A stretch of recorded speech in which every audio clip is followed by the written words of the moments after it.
श्रावण सोमवारच्या निमित्ताने त्र्यंबकेश्वर जाणारे सर्व भाविकांना खालील सूचना नाशिक जिल्हा प्रशासनाच्या तर्फे देण्यात येत आहे. ज्यावेळ आपण त्र्यंबकेश्वरच्या मार्गावर आपण जात असेल त्या ठिकाणी कुठल्याही परिस्थितीमध्ये ओव्हरटेकिंग, लेन कटिंग, रस्त्याच्या बाजूला वाहनाला पार्क करणं आपण पूर्णतः टाळावा. रॉंग साईड ड्रायव्हिंग अजिबात कुठल्याही परिस्थितीमध्ये कृपा करून करू नये, जेणेकरून वाहतूक कोंडी पूर्णतः टाळता येईल. ज्या ठिकाणी पार्किंगची व्यवस्था प्रशासनाने करून दिलेली आहे, फक्त निर्धारित पार्किंग स्थळी आपण आपल्या वाहनाला पार्क करावा.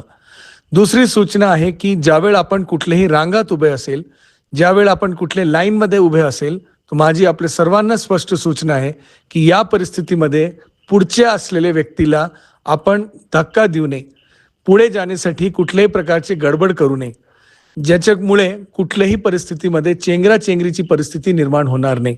माझी आपल्या सर्वांना विनंती आहे की याची योग्य खबरदारी प्रत्येकाने घ्यावा. प्रत्येक व्यक्तीला माझी विनंती आहे की पाण्याची सोय आपण व्यवस्थितपणे ठेवा, जेणेकरून आपल्याला कुठल्याही परिस्थितीमध्ये डिहायड्रेशन होणार नाही. आरोग्याची चिंता यदि होत असेल तो अंगावर आजार काढण्यापेक्षा जवळ असलेले आरोग्य केंद्राला ताबडतोब आपण भेट द्या, त्या ठिकाणी संपर्क साधा.